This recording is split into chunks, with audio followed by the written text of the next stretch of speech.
প্রতিপক্ষ আমাদের বিরুদ্ধে অপবাদ ছড়ায়, জামাতে ইসলামী ক্ষমতায় গেলে মহিলাদের আর কোনো কাজ করতে দেবে না, ঘর থেকে বের হতে দেবে না।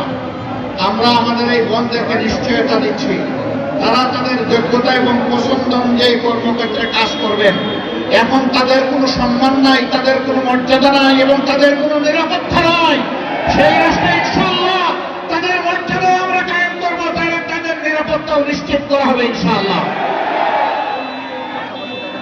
নারী পুরুষ সকলে মিলে স্ব কর্মক্ষেত্রে দেশের উন্নয়নে, দেশের স্থিতিশীলতায়, গতিশীলতায় আমরা সবাই মিলে ইনশাআল্লাহ অবদান রাখবো।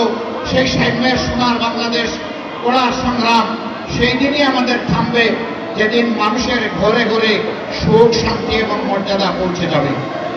আল্লাহ রাব্বুল আলামিন সেই বাংলাদেশ গড়ার পথে, কোরআনের শাসন কায়েম করার পথে আমাদের সকলকে হাতে হাত মিলিয়ে, কাঁধে কাঁধ মিলিয়ে আমাদেরকে কাজ করার তৌফিক দান করুন।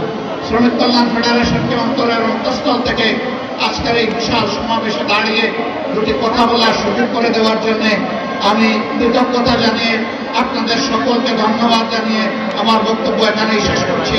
আল্লাহ হাফেজ। বাংলাদেশ জিন্দাবাদ।